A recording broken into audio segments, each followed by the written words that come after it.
আজ তোমাদের সাথে বিস্ময়কর অপার প্রাকৃতিক সৌন্দর্যের মাঝে দাঁড়িয়ে ছোট্ট একটি ভিডিও শেয়ার করছি।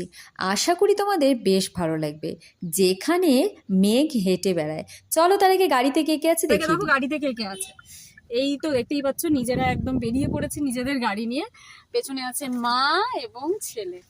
অনেক সকাল সকাল বেরিয়েছিলাম, এখানে এসে হোটেলে ফ্রেশ হয়ে একদম সময় নষ্ট করিনি, যতটা তাড়াতাড়ি পেরেছি কিন্তু বেরিয়ে পড়েছি। তো চলো গল্ফ কোর্সের উদ্দেশ্যে রওনা দিচ্ছি, সেটা ছোট্ট করে দেখিয়ে দিই। ঘুরতে ভালোবাসি, তাই এবারে আমাদের গন্তব্য মেঘেদের রাজ্য, অর্থাৎ ভারতের স্কটল্যান্ড খ্যাত ম্যাজেস্টিক মেঘালয়। মেঘালয়ের আমি রয়েছি এখন গল্ফ কোর্সে। এটা মেঘালয় বলেই বোধহয় সম্ভব। চোখের সামনে দেখতে পাচ্ছি মেঘের চাদরে ঢেকে যাচ্ছে চারিদিক ক্ষণিকে ক্ষণিকে। আমি পিয়ালি তোমাদের জন্য নিয়ে আসতে চলেছি খুব তাড়াতাড়ি এমনই অনেক সুন্দর মুহূর্ত এবং সুন্দর জায়গার ভ্লগ।